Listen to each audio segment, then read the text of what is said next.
성경 말씀은 신약 성경 요한복음 14장 25절에서 27절까지입니다. 신약 성경 173페이지 요한복음 14장 25절에서 27절. 우리가 말씀을 읽도록 하겠습니다. 내가 아직 너희와 함께 있어서 이 말을 너희에게 하였거니와 보혜사 곧 아버지께서 내 이름으로 보내실 성령 그가 너희에게 모든 것을 가르치시고 내가 너희에게 말한 모든 것을 생각나게 하시리라. 평안을 너희에게 끼치노니 곧 나의 평안을 너희에게 주노라. 내가 너희에게 주는 것은 세상이 주는 것 같지 아니하니라. 너희는 마음에 근심도 말고 두려워하지도 말라. 아멘. 오늘은 예수님이 주시는 평안에 대해서 우리가 생각을 같이 해보겠습니다. 제가 이렇게 살면서 저를 보니까 항상 살아갈 때마다 무언가를 제가 소망하며 살아갑니다. 희망을 품고 살아간다는 것입니다.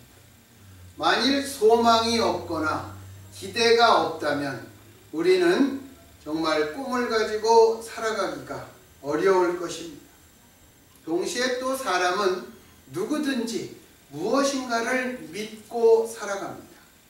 종교를 믿는 사람도 있고 돈을 믿는 사람도 있습니다.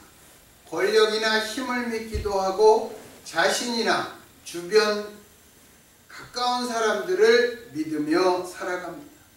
만일 믿을 것이나 의지할 것이 아무것도 없다면 그때도 마치 소망이 없는 것처럼 삶의 몸부림은 참으로 쓰라릴 것입니다. 여러분, 우리가 이민 생활을 해서 이 말을 우리가 참 그래도 가깝게 우리가 좀 아는 말씀입니다. 이 광대하고 막막한 미국 땅에 처음에 떨어지면 아는 사람도 없이 어떻게든 여기서 쉽게 말해서 서바이벌을 해야 된다는 것입니다. 우리가 그때 아무 의지할 것이 없고 또 한국에서 내가 가지고 온 그런 것을 인정받지 못하는 경우도 상당히 많습니다. 제가 아는 분이 여러 해 전에 한국에서 한국은행 굉장히 고위직이었어요. 굉장히 고위직이었는데 이제 은퇴를 하고 여기를 왔는데 자신이 가지고 있는 모든 실력이나 자격증 그런 것을 인정해 주지 않으니까 여기에 뷰티 서플라이 거기에서 그냥 거의 막일 비슷하게 하는 것입니다. 나중에는 영주권이 안 돼서 한국으로 돌아간 걸로 알고 있는데 그런 경우도 있습니다. 어디 가서 부탁을 해볼 만한 그러한 무슨 끈도 없다 이런 것이죠. 그런 삶은 참으로 힘들고 살아가기가 정말 어렵습니다. 우리는 무언가 소망하는 게 있고 무언가 믿는 게 있어야 되는데 우리가 믿는 그 모든 종류의 믿음을 종교적 의미의 신앙이라고 말할 수는 없습니다. 믿는 대상이 다르고 차원이 다르기 때문입니다. 그러나 신앙이든 아니든 믿는 심리적인 그 측면에서 본다면 비슷한 점이 많습니다. 무언가를 의지하는 우리들의 마음이 비슷하기 때문입니다. 그런데 그리스도인은 무엇을 믿는 사람들입니까? 믿지 않는 사람들에게는 가장 어리석어 보이는 십자가.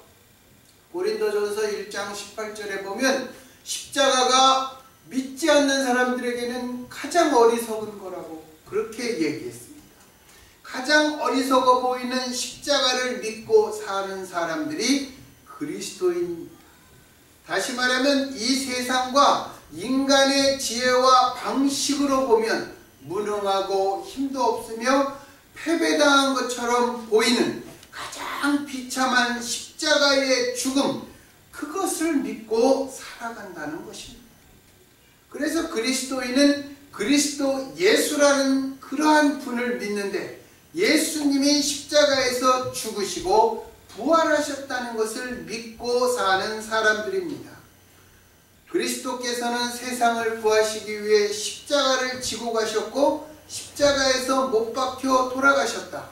그러나 3일째 되는 날 부활하셨다. 그런데 이분이 우리를 살리시는 구세주이시다. 우리의 생명의 주님이다. 이렇게 믿는 사람들이 그리스도인입니다. 그러면 어떻게 십자가로 세상을 구한다는 말인가? 우리가 이런 생각합니다. 여러분, 십자가로 세상을 구한다는 것, 십자가를 바라보면서 생각할 때 우리가 그 속 내용을 깊이 들어가지 않으면 참으로 황당한 말입니다. 인간의 방식으로 어리석기 짝이 없는 그러한 이야기입니다. 인간 사회는 리더보다 룰러 방식에 의해서 인간의 역사는 항상 이어져 왔습니다. 정복자가 다스리는 것입니다. 그것은 룰러입니다. 리더는 앞서서 내 자신의 모든 것을 같이 나누고 같이 겪으면서 앞장서서 나아가는 사람입니다. 이 세상적 방식으로 보면 십자가의 방식은 참으로 어리석기 짝이 없는 이야기입니다. 또 죽은 지 사흘 만에 살아났다. 그리고 하늘로 올라갔다. 여러분, 이런 말이 도대체 이게 우리가 인간적으로 믿음이 됩니까? 이게 무슨 잠꼬대 같은 소리입니까? 그리스도인이란 이처럼 어리석게 보이는 것을 진리라고 믿는 사람들입니다.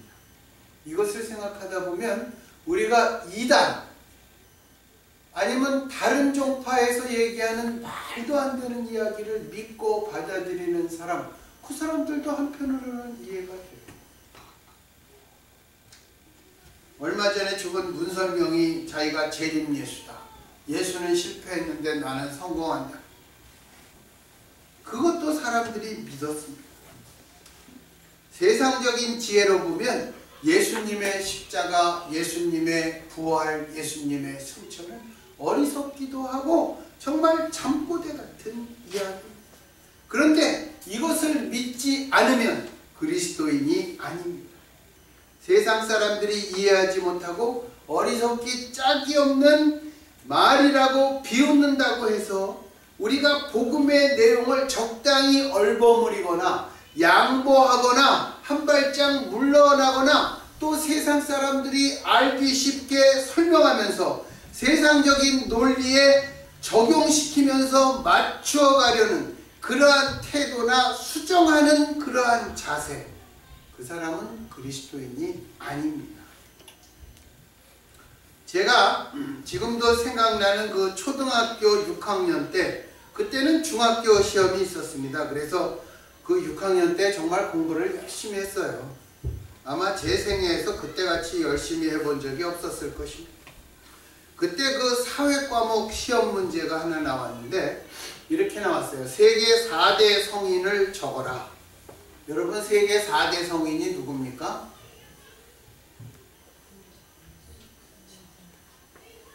그러니까 벌써 공자 나오니까 틀린 거지. 나도 그때 6학년 때 공자라고 적었거든. 공자 대신에요, 그 예수, 부처, 모하멧, 그리고 공자 대신에 소크라테스입니다. 소크라테스. 그래서 내가 나중에 공자라고 적었다가 아이 잘못했다, 내가 저기 뭐야 퇴계라고 하나 더 적을걸. 내가 그런 생각 6학년 때 한 기억이 아직도 기억이 나. 여러분, 이 세계 4대 성인이 누굽니까? 이 사람들 그냥 훌륭한 인간이에요.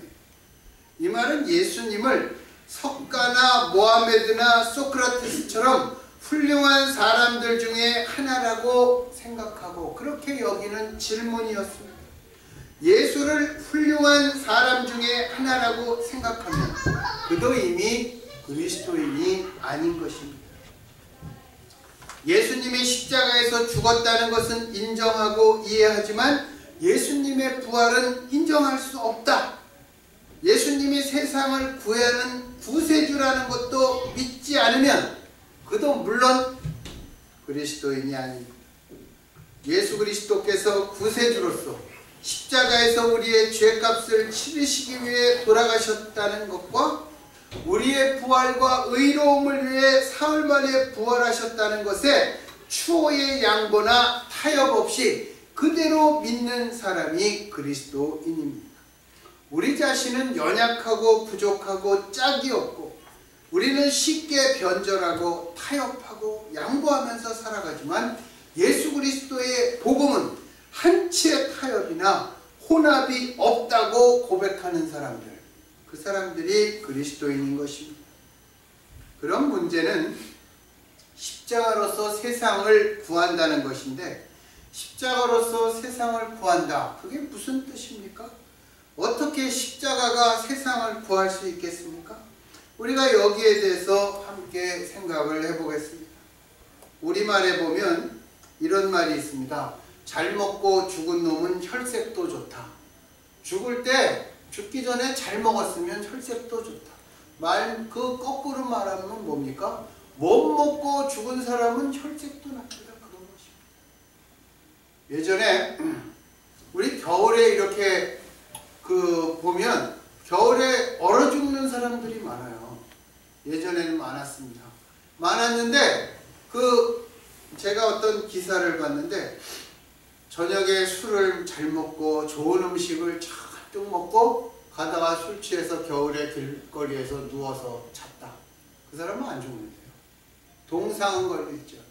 먹은 게 없고 굶주린 사람은 거기서 하면 죽습니다. 또 술만 먹고 자도 죽어요. 술만 먹고. 그리고 추우면 졸립니다. 추우면 졸려요. 그래서 예전에 군대에서 쫄병 시켜서 야 가서 술 사와. 그러면 쫄병이 이렇게 산을 이렇게 몇 개를 돌아서 마을에 있는 가게에 가서 소주를 몇 병 사오다가 이렇게 오면서 홀짝홀짝 마시고 이제 추우니까 오는데, 갈 때 오른쪽으로 돌았으면 올 때는 왼쪽으로 돌아야 되는데 올 때 오른쪽으로 돌다가 이렇게 죽고, 그런 경우가 있습니다. 근데 술만 먹어서 죽는 것입니다. 우리가 이 말처럼 사람은 누구나 제대로 먹고 살아야 합니다. 육신의 삶에서 굶주리는 것보다 더 비참한 건 없을 것입니다. 굶주리면 사람이 사람답게 보이지도 않고 사람이 사람답게 살 수도 없습니다. 그만큼 먹는 일은 우리들에게 중요한 일입니다. 그렇다고 우리는 먹는 것이 인간의 삶의 최고의 가치, 인간 삶의 전부라고 생각하지 않습니다. 잘 먹고 잘 입어도 하는 짓이 형편없으면 우리는 도리어 손가락질하고 경멸합니다. 짐승보다 못한 인간 취급을 하는 것입니다. 역사상 훌륭한 성자나 성현으로 불리는 그러한 분들은 양식은 물론이요, 자기가 가진 모든 것을 남을 위해 베풀었습니다. 어떤 사람은 심지어 육신의 생명까지 다른 사람을 위해 희생하기도 하였습니다. 그만큼 자신은 버리고 남을 위해서 의로움과 진실, 사랑으로 헌신한 사람들, 그 사람들, 특별히 기독교에서는 신앙을 위해 순교한 그러한 분들이 있습니다. 그런 사람들로 말미암아 이 세상의 어두움이 밝혀지는 것입니다. 인류는 비인간적인 몰락에서 구원될 수 있는 것입니다. 그러나 그들 가운데 어느 누구도 우리에게 직접 먹을 것과 마실 것을 충족시켜준 사람은 없습니다. 그럼에도 그들은 시간과 공간을 초월해서 우리의 마음에 밝은 빛과 따뜻함을 전해주고 있습니다.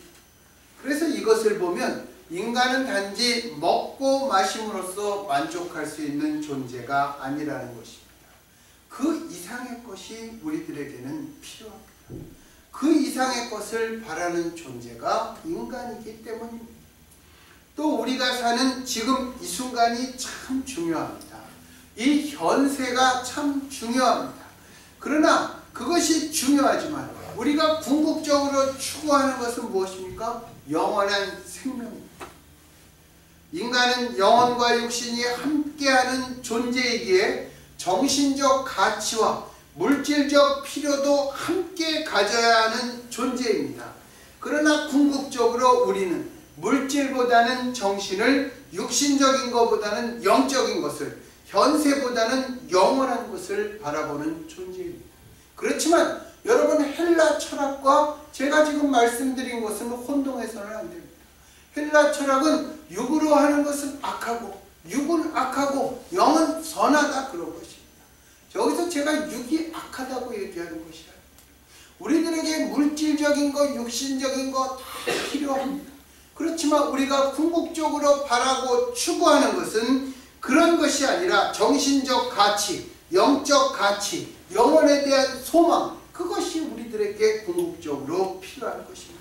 그리고 그런 것이 있을 때 인간이 참으로 마음에 만족할 수 있고 인간다울 수 있고 인간답게 살아갈 수 있는 것입니다. 제가 이게 그 실화를 바탕으로 한 소설이지만 참 좋아하는 소설이 그 작가 최인호 씨가 쓴 상도라는 책입니다. 상도. 거기에 보면 의주상인 임상옥이라고 나오는데 참 그 당시의 중인 그룹으로서 참 명언을 남겼어요. 재상평여수다. 재상평여수. 재물은 마치 물이 이렇게 물수평이를 이루는 것 같이 재물은 그렇게 나누어져야 합니다. 그리고 그 사람이 한 그 다음 말이 인중직사형이라는 것입니다. 사람은 올바로 서야 된다, 이런 것입니다. 그는 기독교인이 아니면서도 상인으로서 그 사람은 그러한 삶을 살았고, 맨 마지막에 그 자기가 대궐 같은 집을 짓고 살 때, 뭐 대궐 같지는 않았습니다. 그 수리가 한 마리가 쫙 내려와서 닭을 한 마리, 자기 마당에 닭을 채가는 것을 보고, 아, 이 재산이 내 마음대로 되는 게 아니구나. 그리고 자기의 곳간을 다 열고 자기가 그동안에 모았던 그러한 모든 재산을 그 자기 동네 사람들에게 다 나누어 주었습니다. 그 사람이 먹고 사는 것에 집착했다면, 육신과 현세의 삶에 집착했다면 그 사람의 나눔, 그 사람의 그 어떤 나눔의 가치, 배품의 가치, 정신적 가치, 그런 것들은 구하지 않을 것입니다. 예수님께서는 당신 자신을 그 하늘에서 내려온 생명의 빵이라고 하셨습니다.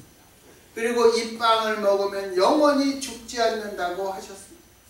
이 말씀은 바로 당신이 모든 인간이 궁극적으로 찾고 기다려온 영원한 생명이요, 영원한 생명의 원천이며, 당신 없이는 우리 모두 누구라도 참된 생명을 절대로 가질 수 없다는 것을 밝혀주신 것입니다.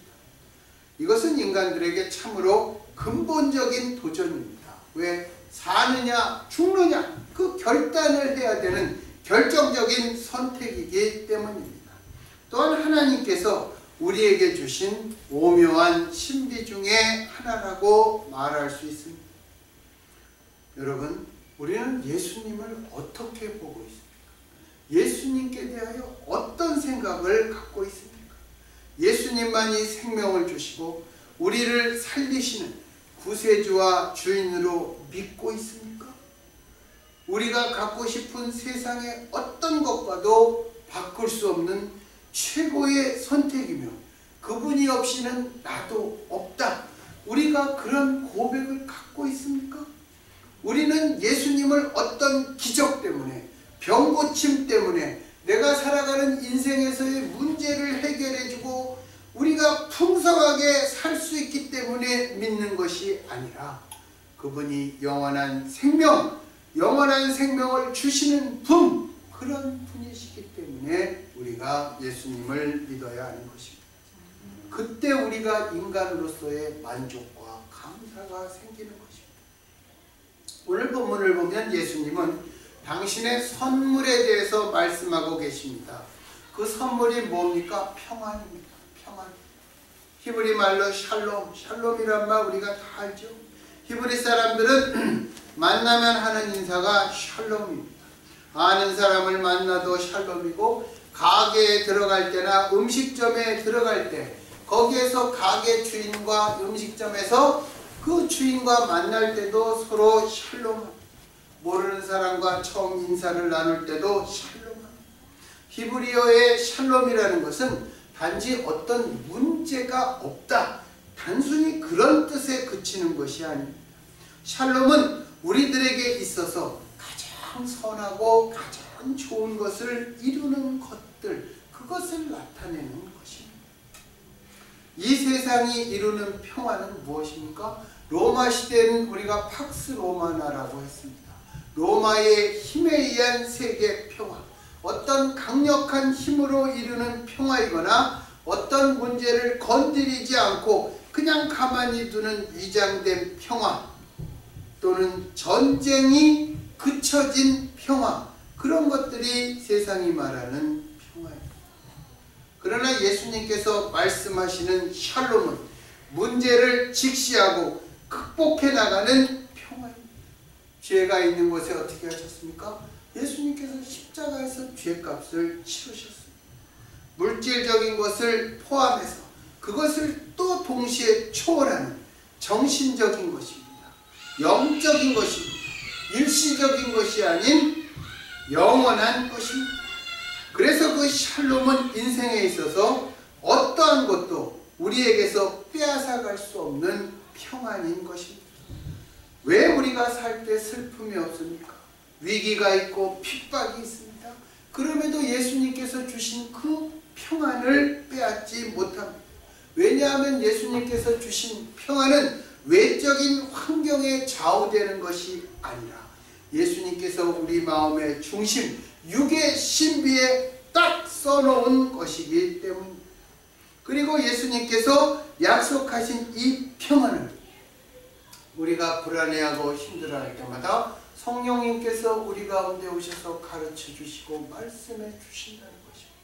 성령님께서 예수님의 평안을 가르쳐 주신다는 것입니다. 그리고 평안으로 역사해 주신다는 것입니다. 신약 성경에 보면 샬롬 또는 평안이라는 말이 30몇 번 나오는 것 같아요. 30몇 번. 그런데 예수님께서 이 평안이란 말을 많이 쓰셨습니다. 예수님께서 우리들에게 뭐라 그랬냐면 어떤 집에 들어갈 때 그 집에 평안을 빌어라, 그렇게 말했습니다. 그리고 12년을 혈루병, 하열병으로 고생한 여인이 자기의 옷을 만지고 치료되니까 그 여자를 치료하고 난 다음에 뒤돌아보시면서 이렇게 말했습니다. 딸아, 내 믿음이 너를 구원하였으니 평안히 가라, 그렇게 말씀하셨습니다. 누가복음 1장에 보면 천사가 마리아에게 들어가 이렇게 말합니다. 은혜를 받은 자여 평안할지어다, 주께서 너와 함께 하시도다. 누가복음 2장에 보면 죽기 전에 그리스도를 보게 될 것이라는 성령의 계시를 받았던 시몬은 성전에서 그래서 날마다 그리스도가 오시는 것을 기다렸습니다. 그리고 아기 예수를 보고는 주제여 이제는 말씀하신 대로 종을 평안히 놓아주시는, 평안히 놓아주시는도다. 그 말이 무엇입니까? 제가 이제 죽어도 됩니다, 그런 말입니다. 심지어 로마 병사들도 예수님을 희롱할 때 뭐라고 했습니까? 유대인의 왕이여 평안할지어다, 그렇게 말했습니다. 그리고 예수님께서 부활하신 후에 여인들에게 물으신 말씀이 무엇이냐면 너희가 평안하냐? 이렇게 말합니다. 너희가 평안하냐? 예수님께서 이렇게 물으신 이유는 당신이 주시는 평안이 죽음을 넘어선 평안이기 때문입니다.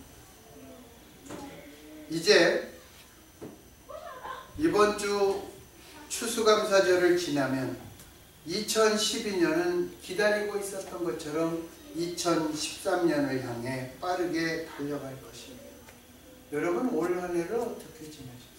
힘든 때도 있었죠. 고민 많이 할 때도 있었죠. 결정을 어떻게 할까? 정말 이게 어떤 게 하나님의 뜻인가?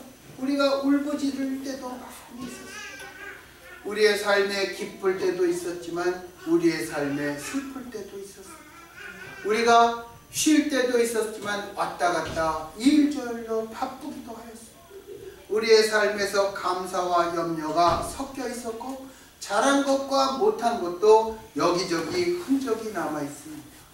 불안할 때가 있는 반면에 안도할 때가 있었습니다. 그럼에도 지금 이 시점에서 한 해를 이렇게 뒤돌아보면 여러분은 어떻습니까? 감사한 것입니다. 감사. 저도 그 정서가 시카고 이대 어드미션을 받는 순간 참 기뻐했지만 그때서부터 굉장히 프레셔가 심했습니다. 그러한 때도 있었습니다.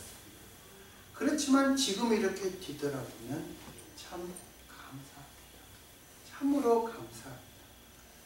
무엇이 더 좋아져서가 아니라 예수님께 부르짖고 예수님과 함께 하기를 원했다.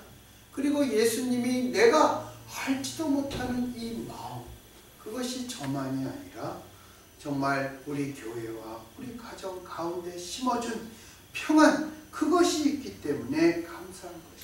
그래서 그 이유는 예수님께서 항상 언제나 우리와 함께 하셨구나. 그래서 우리의 마음에 감사가 있고 평안한 것이구나. 그런 생각을 하셨습니다. 우리가 슬플 때도 함께 하셨고 기쁠 때도 함께 하셨고 힘들 때도 함께 하셨고 어려울 때도 함께 하셨고 늘 우리와 함께 하셨기 때문에 우리들의 마음에 평안이 있는 것입니다. 이 추수감사절, 이 기간에는 예수님께서 함께 하셔서 그 주신 평안, 그 평안을 알고 우리가 이제는 주님 앞에 주님 감사합니다. 주님 감사합니다.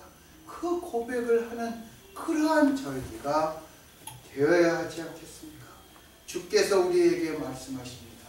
내가 주는 평안은 세상에 주는 평안과 다르다. 우리가 아까 그 찬양했죠? 찬양, 평안을 너에게 주노라. 예. 내가 주는 것은 세상이 주는 것과 다르다는 것입니다. 지금도 마음이 복잡합니까? 예수님이 내 마음의 중심에 앉아 계신데 주님을 바라보시고 주님께 들으세요. 내가 주는 평안은 세상 것과 다르다. 그 평안으로 우리가 감사의 마음으로 가득 차게 그 평안을 선물로 주신 우리 주 예수 그리스도의 이름으로 축원합니다. 기도하